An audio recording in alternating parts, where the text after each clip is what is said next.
Dear students, वैसे तो salt analysis बड़ा टॉपिक है, लेकिन मैं अपने वीडियोस के थ्रू इस टॉपिक को ब्रीफ में पढ़ाना चाहता हूं और ये वीडियोस आपके जेईई मेन सेशन 2 के लिए बहुत अच्छे साबित होंगे। ओके, तो पहले मैं आपको बात करता हूं कि सॉल्ट बनता कैसे है, इस पे बात करते हैं। देखिए स्टूडेंट्स, जब एसिड और बेस रिएक्ट करते हैं तो न्यूट्रलाइजेशन रिएक्शन होती है, सॉल्ट बन जाता है और वाटर बनेगा प्लस न्यूट्रलाइजेशन एनर्जी रिलीज होती है। ओके, इसको इलस्ट्रेट स्टूडेंट करना चाहें, मान लिया हमने एसिड लिया H2SO4 और बेस ले लिया, मान लिया बेरियम हाइड्रोक्साइड,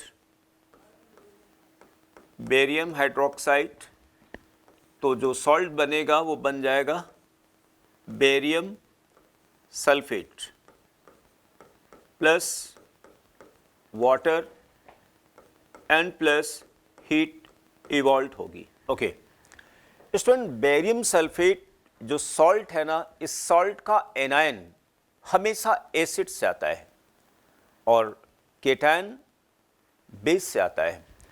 तो स्टूडेंट्स, यहाँ पर इसलिए बेरियम आयन जो है, इसको सॉल्ट एनालिसिस के टॉपिक में हम लोग बेसिक रेडिकल भी कहते हैं। यानी बेरियम आयन जो केटायन है, इसको हम बेसिक रेडिकल भी कहते हैं because it comes from the corresponding base barium hydroxide. Okay, basic radical. वहीं पर student sulphate, it is anion of the salt which comes from the corresponding acid sulfuric acid, इसलिए इसको हम लोग बोलते हैं एसिडिक रेडिकल,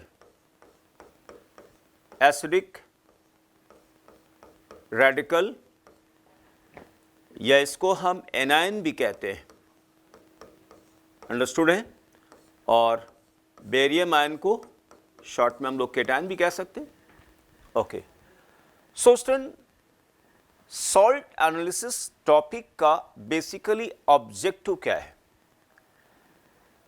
आपने प्रैक्टिकल किया होगा स्टूडेंट्स, क्लास 12th में आपने देखा होगा कि जब आप लैब जाते हैं तो एक सॉल्ट दिया जाता है और आपसे कहा जाता है कि सॉल्ट में केटायन और एनायन को आइडेंटिफाई करिए बाय क्वालिटेटिव मीन्स, यानी identification of acid and basic radicals in the given salt by qualitative means। पहली बात हम यहाँ पे करना चाहते हैं कि क्वालिटेटिव का मतलब क्या होता है स्टूडेंट्स। क्वालिटेटिव अप्रोच जो है वो यानी नेकेड आइज से हम कलर है ना, कलर से हम आइडेंटिफाई कर सकें कि बेसिकली एनायन कौन है। ठीक है ना? ओके, जैसे आप लोग वॉल्यूमेट्रिक टाइट्रेशन करते हैं, ग्रेविमेट्रिक एनालिसिस करते हैं, वो सब क्वांटिटेटिव अप्रोच है लेबोरेटरी में। ओके, तो स्टूडेंट्स, ये ऑब्जेक्टिव हो गया।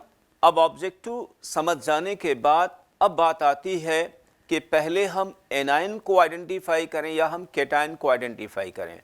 तो dear students, first of all we will identify anion acid radical because there are certain acid radicals which interfere analysis of basic radicals, और ऐसे रेडिकल को हम लोग कहते हैं इंटरफेरिंग रेडिकल्स कहा जाता है। ठीक है ना? मैं दोबारा इसको हिंदी में बोलता हूं स्टूडेंट्स। सॉल्ट एनालिसिस में सबसे पहले हम लोग एसिड रेडिकल की एनालिसिस को करते हैं, क्योंकि कुछ ऐसे एसिड रेडिकल्स होते हैं जो बेसिक रेडिकल की एनालिसिस को डिस्टर्ब करते हैं, इंटरफेयर करते हैं, स्पेशली आफ्टर सेकेंड ग्रुप, जब सॉल्ट एनालिसिस का मीडियम बेसिक हो जाता है और इस टाइप के एनायंस को हम लोग कहते हैं इंटरफेरिंग रेडिकल्स, और ये जो है होते हैं जैसे फ्लोराइड हो गया, ऑक्सलेट हो गया, बोरेट हो गया और फास्फेट हो गया। तो स्टूडेंट्स, इंटरफेरिंग रेडिकल्स मैं यहां पे लिख दे रहा हूं, इंटरफेरिंग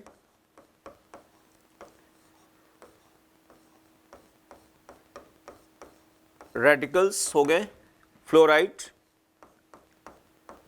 ऑक्सलेट, बोरेट, B4O7 और फास्फेट। ठीक है ना। दूसरी बात उठती है कि ये बेसिक रेडिकल की एनालिसिस को डिस्टर्ब करते हैं, लेकिन कब करते हैं? जब हम सेकेंड ग्रुप के बाद थर्ड ग्रुप में जाते हैं, जब मीडियम बेसिक हो जाता है, तब इंटरफेरेंस शुरू हो जाता है। मैं आपको बताऊंगा आगे चल के कि ये कैसे इंटरफेयर कर सकते हैं, रादर करते हैं। नेक्स्ट स्टूडेंट्स आता है, अब बात यहां पे फाइनल हो गई कि हमें एसिडिक रेडिकल की एनालिसिस सबसे पहले करनी है। तो देखिए, एसिडिक रेडिकल बहुत सारे हैं, ठीक है ना। अब इनकी सिस्टमैटिक एनालिसिस करने के लिए सबसे पहला जरूरत क्या है? Classification of acidic radicals. So students, first of all classification of acidic radicals.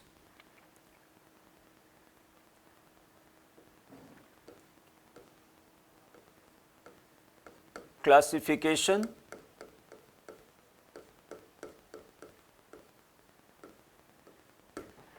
of acidic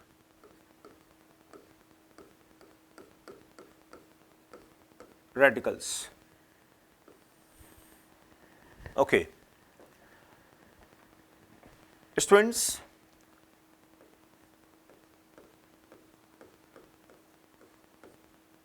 acidic radicals,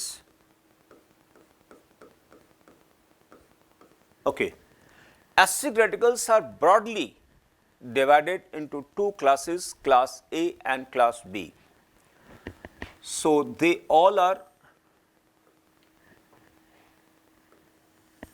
classified into two classes,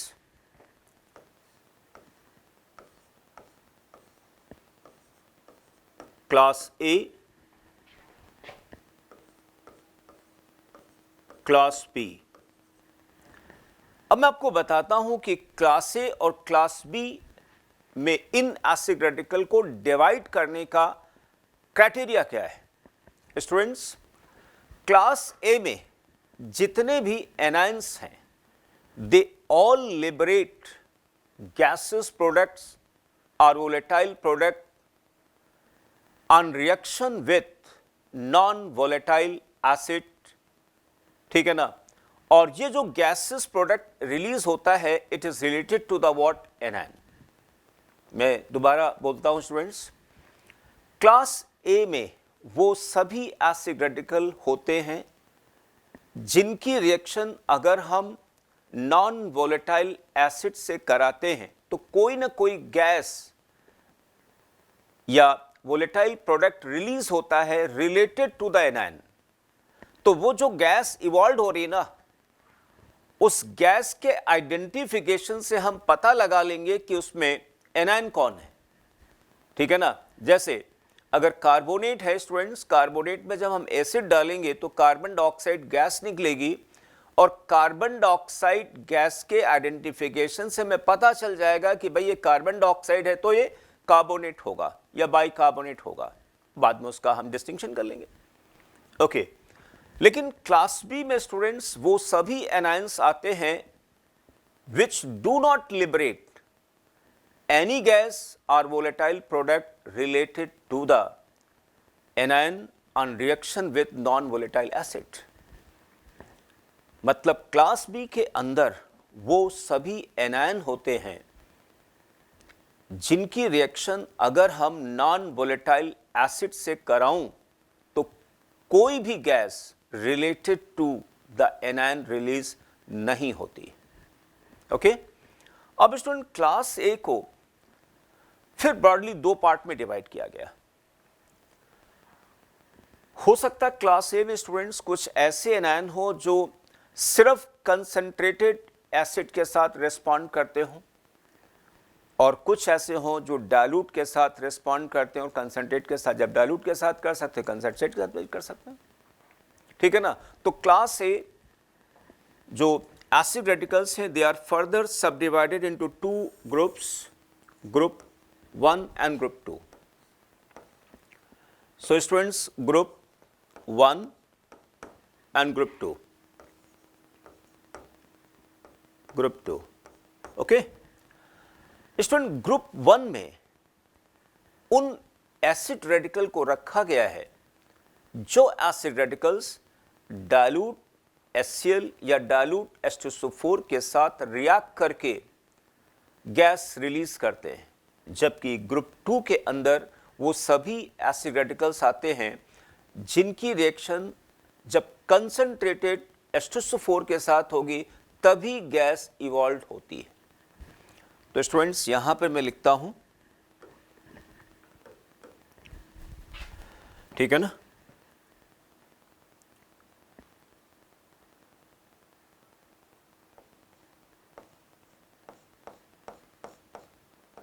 reactions with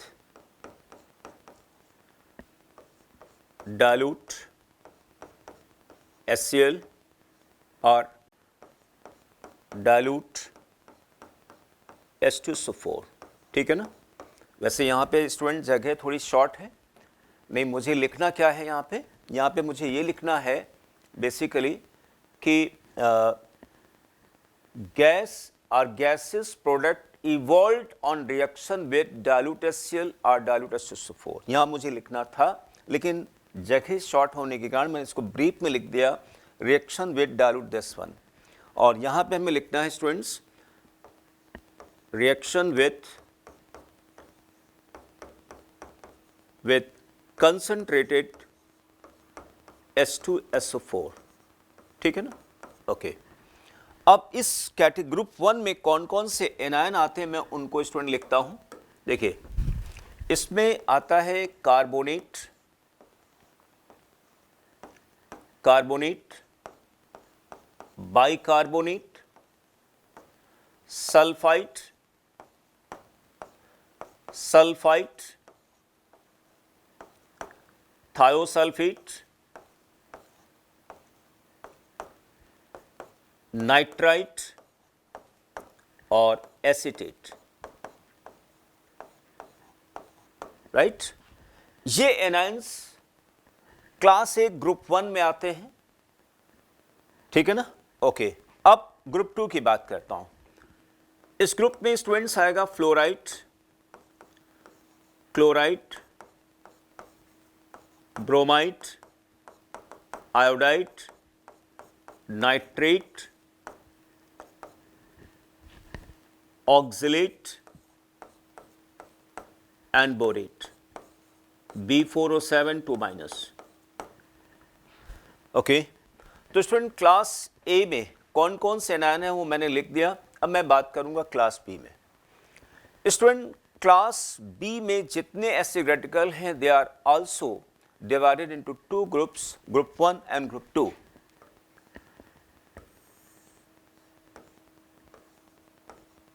group 2 and group 1, okay. तो जैसा कि मैंने आपको बताया है कि क्लास बी में जितने भी एसिड रेडिकल हैं they do not release any gases product on reaction with acid and therefore they will be identified either bye precipitation और बाय रेडॉक्स और बोथ। तो स्टूडेंट, इनके आइडेंटिफिकेशन के लिए कौन सी टाइप ऑफ रिएक्शन विधि, तो यहां पर आया स्टूडेंट्स, जैसे यहाँ पे ग्रुप 1 में उन एनायन को लिखा जाएगा जो प्रेसिपिटेशन रिएक्शन के बेसिस पर आइडेंटिफाई किए जाते हैं, जबकि ग्रुप 2 में वो एनायन लिखे जाएंगे जिनका आइडेंटिफिकेशन मेनली रेडॉक्स से होता है। तो स्टूडेंट्स, यहाँ पर identification by precipitation reaction, short में स्टूडेंट मैंने लिख दिया यहाँ पे, और यहाँ पर students identification by redox reaction, by redox reaction, ठीक है ना, रिडॉक्स रिएक्शन।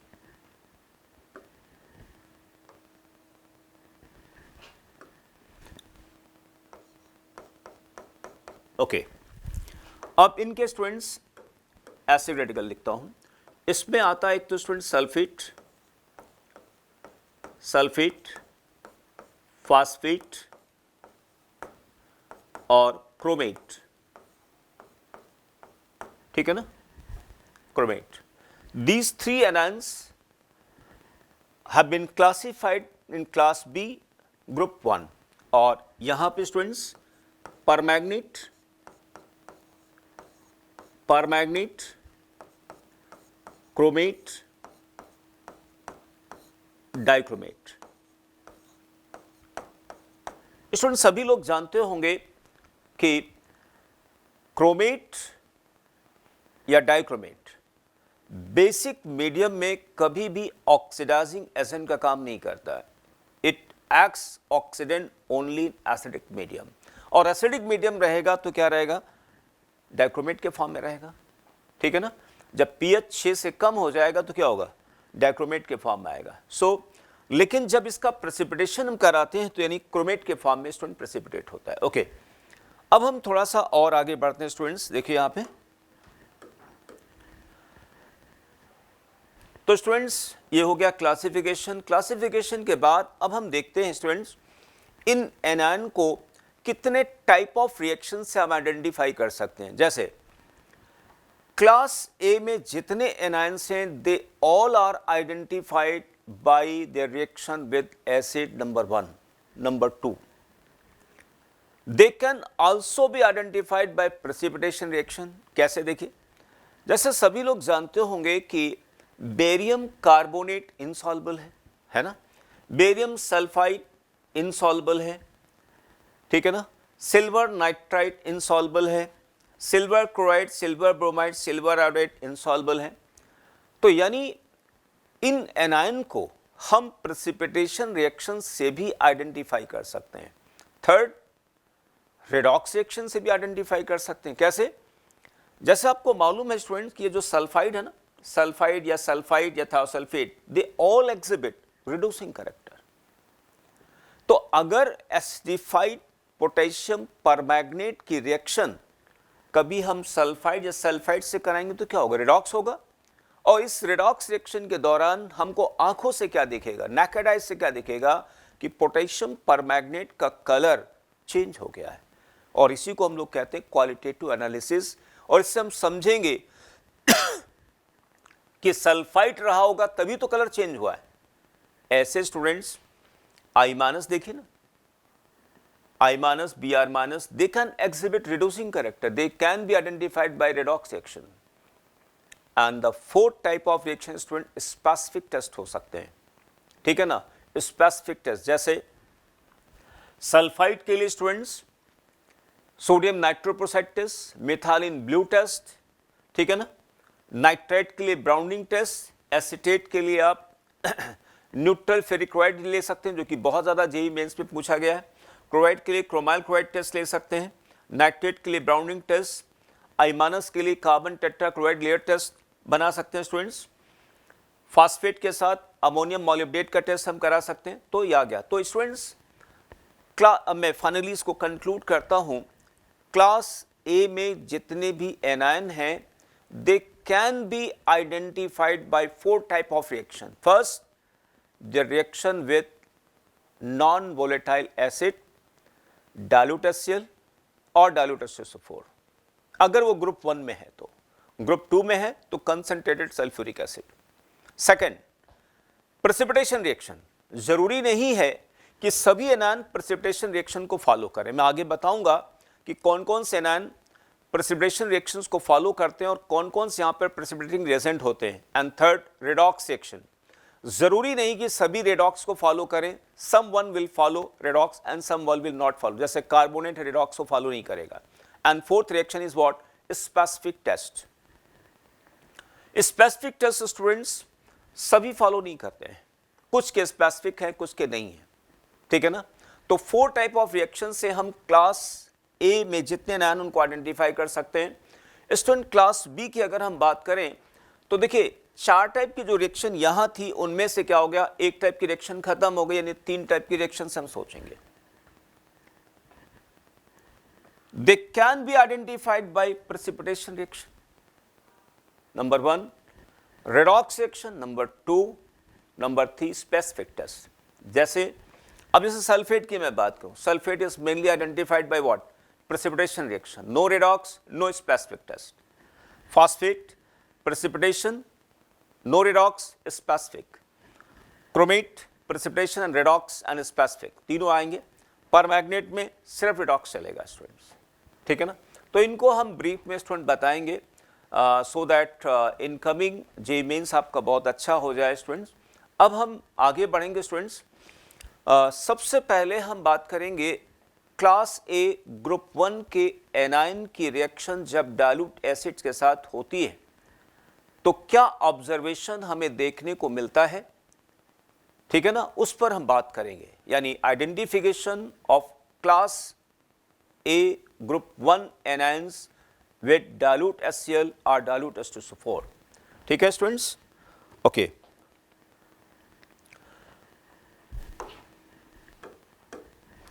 तो स्टूडेंट सबसे पहले मैंने लिया कार्बोनेट, कार्बोनेट है ना। तो देखिए ये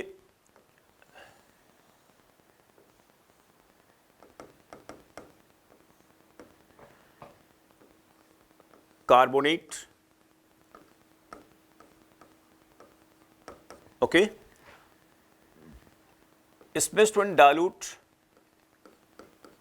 HCl या डाइल्यूट H2SO4 को हम डालते हैं। तो स्टूडेंट जैसे हम इसमें एसिड डालेंगे व्हाट विल हैपन, एसिड के डालते ही क्या होगा, it will convert into carbonic acid. और सभी लोग जानते हैं कि जो कार्बोनिक एसिड है it is highly unstable, it exist only under pressure. और जैसे ही बनेगा क्या होगा स्टूडेंट, डिकम्पोज होगा। अगर आपने थोड़ा सा वार्म कर दिया, मान लिया सपोज कर इसको थोड़ा सा हल्का सा वार्म कर दिया, then what will happen, it will readily decompose into room temperature पर इनटू कार्बन डाइऑक्साइड। और स्टूडेंट कार्बन डाइऑक्साइड क्या है, इसकी सॉल्युबिलिटी वाटर में बहुत कम है। तो जिस गैस की सॉल्युबिलिटी वाटर में बहुत कम होगी तो स्टूडेंट क्या होगा, जब वो एस्केप करेगी तो क्या होगा, एफर्वेसेंसेस आएंगे। तो स्टूडेंट्स यहां पर एफर्वेसेंसेस आते हैं, ओके। तो यहां पर एफर्वेसेंसेस आएंगे स्टूडेंट्स, और इस तरीके से यहां पे एफर्वेसेंसेस के साथ ये गैस ऊपर निकलेगी, यहां पे कार्बन डाइऑक्साइड गैस निकली, ओके। अच्छा, जो एफर्वेसेंसेस के साथ ये जो गैस निकलेगी इसमें ऑब्जर्वेशन क्या होगा, कलरलेस। क्योंकि आप देखिए ना, जहां हम जिस एटमॉस्फेयर में रहते हैं यहां कार्बन डाइऑक्साइड है, हम कार्बन डाइऑक्साइड को अपने नोज के थ्रू एक्सेल कर रहे हैं, हमको कोई कलर नहीं दिख रहा ना, इसका मतलब क्या हुआ, कार्बन डाइऑक्साइड में कोई कलर नहीं है, ऑर्डर नहीं है, ठीक है ना। Colourless odourless gas evolves with effervescences. अगर ऐसा आता है इसका मतलब गारंटी इस बात की है कि या तो स्टूडेंट यहां पर कार्बोनेट होगा या फिर बाइकार्बोनेट होगा। अब इस कार्बन डाइऑक्साइड को अगर हम फर्दर आइडेंटिफाई करें, काम कर सकते हैं स्टूडेंट्स। कार्बन डाइऑक्साइड एक नॉन मेटल ऑक्साइड है, एसिडिक कैरेक्टर होगा।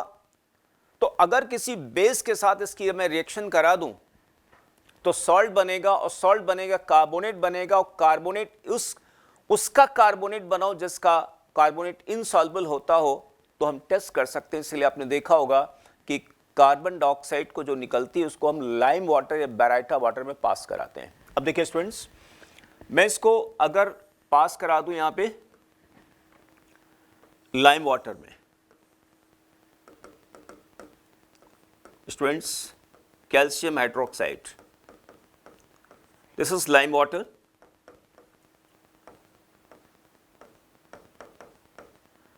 तो स्टूडेंट कार्बन डाइऑक्साइड को पास कराने से क्या हुआ, यहां पे न्यूट्रलाइजेशन रिएक्शन हुई, और न्यूट्रलाइजेशन रिएक्शन हुई कैल्शियम कार्बोनेट सॉल्ट बन गया और आपको व्हाइट टर्बिडिटी दिखेगी, व्हाइट टर्बिडिटी दिखेगी स्टूडेंट्स, ठीक है ना। अगर हम एक्सेस पास करा देते हैं, एक्सेस कार्बन डाइऑक्साइड गैस को पास कराने पर जानते हो स्टूडेंट क्या होगा, मीडियम एसिडिक हो जाता है और मीडियम एसिडिक हो जाने पर क्या होगा, यहां पे बन जाएगा कैल्शियम बाइकार्बोनेट बन जाएगा, जो कि सभी लोग जानते हैं सॉल्युबल होगा, ठीक है ना, ये सॉल्युबल हो गया। और अगर हम इसको फर्दर बॉयल कर दें स्टूडेंट, बॉयल कर दें तो बॉयल करने पे अगेन पीपीटी आपको मिल जाएगा कैल्शियम कार्बोनेट का। तो अगर ये ऑब्जर्वेशन दिख रहे हैं, इट मींस यहां पे कार्बन डाइऑक्साइड गैस रिलीज हुई। अब कार्बन डाइऑक्साइड रिलीज जो हुई वो कार्बोनेट से या बाइकार्बोनेट से, उसका डिस्टिंक्शन कर लेंगे। एक दूसरी चीज यहां पर आती है कि हम बेराइटा वाटर भी ले सकते हैं। This is barium hydroxide, baryta water,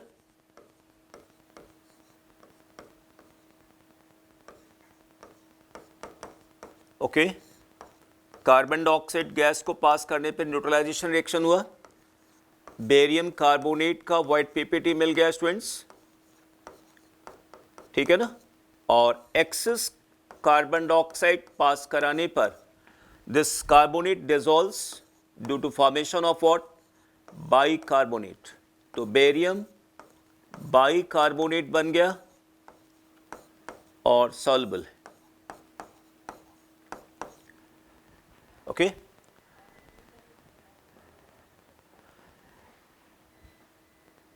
so students,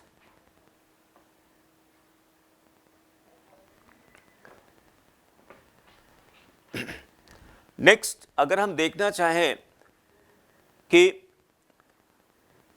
carbonate है या बाइकार्बोनेट, तो उसको हम प्रेसिपिटेशन रिएक्शंस के थ्रू आइडेंटिफाई कर सकते हैं स्टूडेंट्स कि कार्बोनेट है या बाइकार्बोनेट। जैसे आपने पढ़ा होगा कि सभी मेटल के बाइकार्बोनेट वाटर सॉल्युबल होते हैं एक्सेप्ट सोडियम बाइकार्बोनेट। तो अगर बेरियम क्लोराइड डालेंगे पीपीटी बन जाता है तो इसका मतलब कार्बोनेट है, अदरवाइज नहीं बना तो बाइकार्बोनेट हो जाएगा। इसको मैं आगे बताऊंगा प्रेसिपिटेशन रिएक्शन में, ओके। अब स्टूडेंट्स हम दूसरा एनायन लेते हैं और वो है sulphide, okay, sulphide, okay.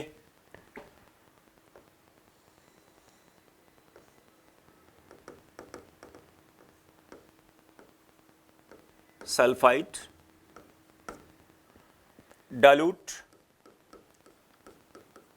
HCl, dilute H2SO4, इसको मैंने ऐड किया, वार्म किया। स्टूडेंट जैसे हम एसिड को डालेंगे what will happen, acid H+ देगा, सल्फाइड H+ के साथ कंबाइन करके क्या बनाएगा, H2S। और H2S सभी लोग जानते हैं कि एक वीक एसिड है और HCl की प्रेजेंस में इसका डिसोसिएशन नहीं हो पाएगा, ठीक है ना। तो जो H2S गैस स्टूडेंट बनेगी, जो H2S का फॉर्मेशन यहां पर आएगा, इसकी वाटर में सॉल्युबिलिटी नहीं होगी, मतलब बहुत में कम होगी। क्यों? क्योंकि H2S वाटर के साथ हाइड्रोजन बॉन्ड नहीं बना सकता और आपने इसको वार्म कर दिया। अगर वार्म कर दिया तो H2S का स्टूडेंट डिसोल्यूशन तो होगा नहीं, तो क्या होगा, गैस के फेज में स्टूडेंट क्या होगा, यहां से निकलेगा H2S, गैस यहां से निकलता है। स्टूडेंट H2S गैस या जो नॉन मेटल के जो हाइड्राइड्स हैं वो बेसिकली कलरलेस होते हैं। तो H2S कैसा है, colourless rotten egg smelling gas है, colourless rotten egg smelling poisonous gas है, इवॉल्व होती है। और रॉटन एग स्मेल आते ही हम तुरंत क्या होगा, पहचान जाएंगे क्या कि यार सल्फाइड इसमें था या है। अगर सल्फाइड है तो एक काम करते हैं स्टूडेंट्स, तुरंत दिमाग में हमारे स्ट्राइक होना चाहिए कि पीबीएस ब्लैक होता है, तो एक ऐसा काम करते हैं बेटा, लेड एसीटेट से भीगा हुआ फिल्टर पेपर इसके पास लाते हैं। देखिए एक ये फिल्टर पेपर स्टूडेंट लाया मैं, ये फिल्टर पेपर है,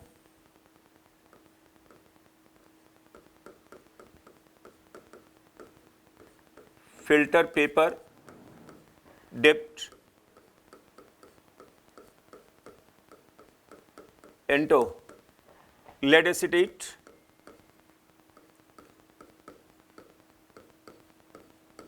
ठीक है ना।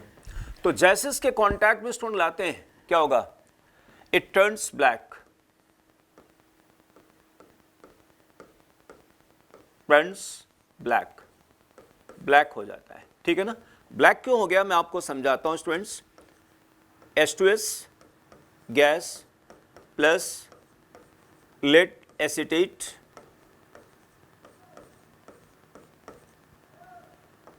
this gives students PBS black plus acetate acetic acid मैंने लिख दिया ऐसे, ठीक है ना, ये ब्लैक आ गया स्टूडेंट्स। उसका रीजन क्या है कि पीबीएस का केएसपी काफी लो होगा और पीबीएस बन जाने के बाद फिल्टर पेपर पर दो ही स्टूडेंट आयन बचेंगे, एसीटेट आयन और hydrogen ion, they will combine and acetic acid बन जाएगा। तो ये स्टूडेंट हो गया। अच्छा एक चीज हमने और आपको बताई थी, आपको याद होगा, मैं उस बात को दोहराता हूं कि क्लास ए में जितने भी एसिड रेडिकल है, जब भी उसमें नॉन वोलेटाइल एसिड को डालते हैं ना कोई गैस या वोलेटाइल प्रोडक्ट निकलेगा related to the what anion. देखिए यहां पे H2S रिलीज हुआ और H2S में सल्फाइड है ना, ये देखो सल्फाइड यहां पे भी है, यहां कार्बोनेट था, कार्बोनेट से रिलेटेड कार्बन डाइऑक्साइड गैस आ गई, ठीक है ना। एक स्टूडेंट्स और मैं कर लेता हूं, इस वीडियो के लास्ट में हम बात करेंगे सल्फाइड की, ओके। तो स्टूडेंट्स ये हमने ले लिया सल्फाइड, SO3 2 माइनस, और इसमें स्टूडेंट डाइल्यूट HCl को हमने डाल दिया, ठीक है ना, डाइल्यूट HCl हमने ऐड किया,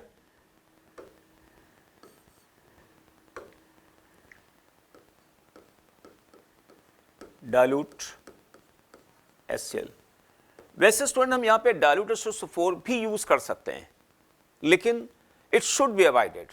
उसका रीजन है कि इट मे बी कि भाई सल्फर डाइऑक्साइड बहुत पुराना सल्फ्यूरिक एसिड रखा हुआ है, तो हो सकता है उसमें सल्फर डाइऑक्साइड कुछ प्रेजेंट हो जिसकी स्मेल हमें यहाँ पे देखने को मिले, जिससे हमें गलत ऑब्जर्वेशन मिल जाए। अदरवाइज हम ले सकते हैं, यहाँ पे स्टूडेंट्स ले सकते हैं डाइल्यूट H2SO4 भी ले सकते हैं, ठीक है ना, लेकिन इसको मैंने ब्रैकेट में रखा। अच्छा इसको और वार्म करेंगे स्टूडेंट्स, तो जब इसको वार्म करेंगे तो जानते हो क्या होगा, एसिड डालते यहां पे बन गया क्या, सल्फ्यूरस एसिड बन गया। सल्फ्यूरस एसिड स्टूडेंट्स डिकम्पोज होगा इसको हीटिंग पे, वार्मिंग पे, ठीक है ना, इसको हम वार्म कर रहे हैं, it has been decompose into sulphur dioxide. और अगेन देखिए यहां पे निकलने वाली गैस, जो गैस यहां पे रिलीज हो रही, it is related to the what anion. Sulphur dioxide student colourless ये भी है, आप देखा होगा एटमॉस्फेयर में है, कलरलेस है, लेकिन इसमें बर्निंग सल्फर स्मेल है, बर्निंग सल्फर स्मेल है, चोकिंग स्मेल है, यानी इसको इनहेल करेंगे तो क्या खांसी से आने लगेगी। अच्छा एसिडिक कैरेक्टर है, इसके अलावा इसमें रिड्यूसिंग कैरेक्टर भी है, ठीक है ना, क्योंकि सल्फर डाइऑक्साइड में ऑक्सीडाइजिंग रिड्यूसिंग कैरेक्टर दोनों मिल सकता है, लेकिन डोमिनेंट कैरेक्टर क्या होगा, यहाँ पे रिड्यूसिंग होगा। तो इसके रिड्यूसिंग कैरेक्टर को आइडेंटिफाई करने के लिए देखिए, जैसे यहाँ पे गैस निकली कलरलेस है, बर्निंग सल्फर की स्मेल है, यानी हमें लगेगा सल्फर डाइऑक्साइड है। सल्फर डाइऑक्साइड में कौन सा कैरेक्टर डोमिनेंस में मिलता है, रिड्यूसिंग। तो एक काम करते हैं, इसको किसी ऑक्सीडेंट के साथ रिएक्शन कराते, और ऐसे ऑक्सीडेंट के साथ रिएक्शन कराएं जिसमें कलर चेंज हो और वो हमें आंखों से दिखे, तभी तो हम कहते हैं ना क्वालिटेटिव एनालिसिस। तो इसके लिए हमने क्या किया स्टूडेंट्स, इसको हमने पास करा दिया कहाँ से, पोटेशियम डाइक्रोमेट में पास करा दिया। या एक काम कर सकते हैं, a filter paper dipped into potassium acidified potassium dichromate turns green हो जाएगा, ये भी कर सकते हैं आप। चलिए यहाँ पे दोनों मैं बना के दिखा देता हूँ आपको, है ना, दोनों बना के दिखा देता हूँ। एक फिल्टर पेपर लाया स्टूडेंट्स, ये फिल्टर पेपर है,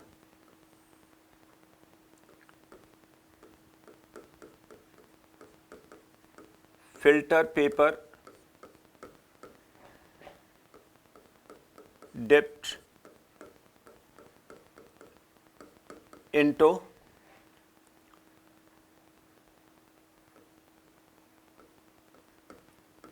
acidified potassium dichromate solution turns green। ठीक है, वैसे अभी मैं यही आपको टेस्ट करा देता हूं, और ठीक है ना, जैसे इसके कांटेक्ट में लाएंगे इट टर्न्स इनटू ग्रीन, और अगर ये आ जाता है इसका मतलब स्टूडेंट क्या है, हम मानेंगे कि यहाँ पे सल्फाइड रहा होगा तभी सल्फर डाइऑक्साइड गैस निकला है।